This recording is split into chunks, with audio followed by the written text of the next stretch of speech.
La fourmi électrique, elle est minuscule, elle fait 1,5 mm, on la voit presque pas.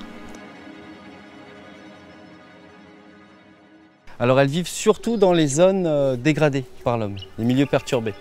Elle aura du mal à aller s'implanter dans les grosses forêts parce que c'est pas son milieu. Elle est plutôt dans les zones ouvertes.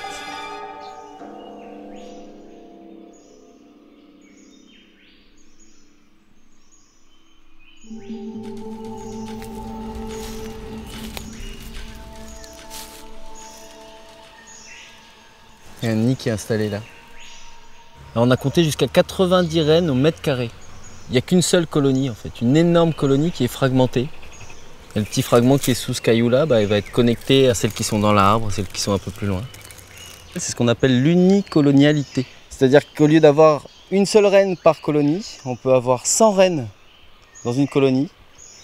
Ces 100 reines là vont faire énormément d'œufs, vont fonder d'autres colonies à côté à pied, qui vont garder des liens avec cette colonie mère, et ainsi de suite, le réseau va se mettre en place. Et donc elles vont grignoter petit à petit un territoire qu'elles ne vont pas lâcher pendant 10-20 ans.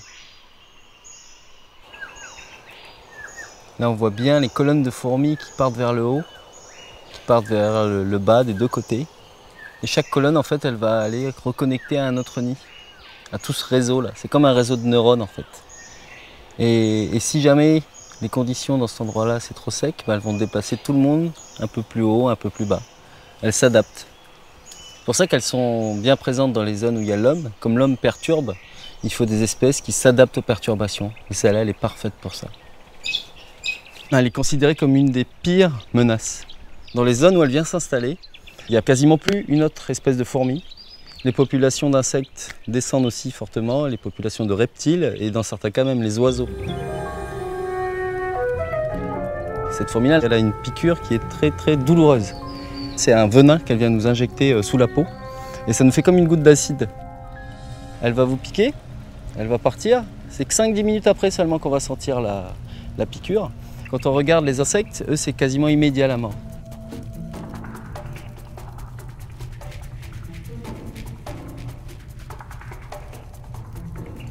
Dans certaines zones, grâce à elle, les milieux se sont refermés.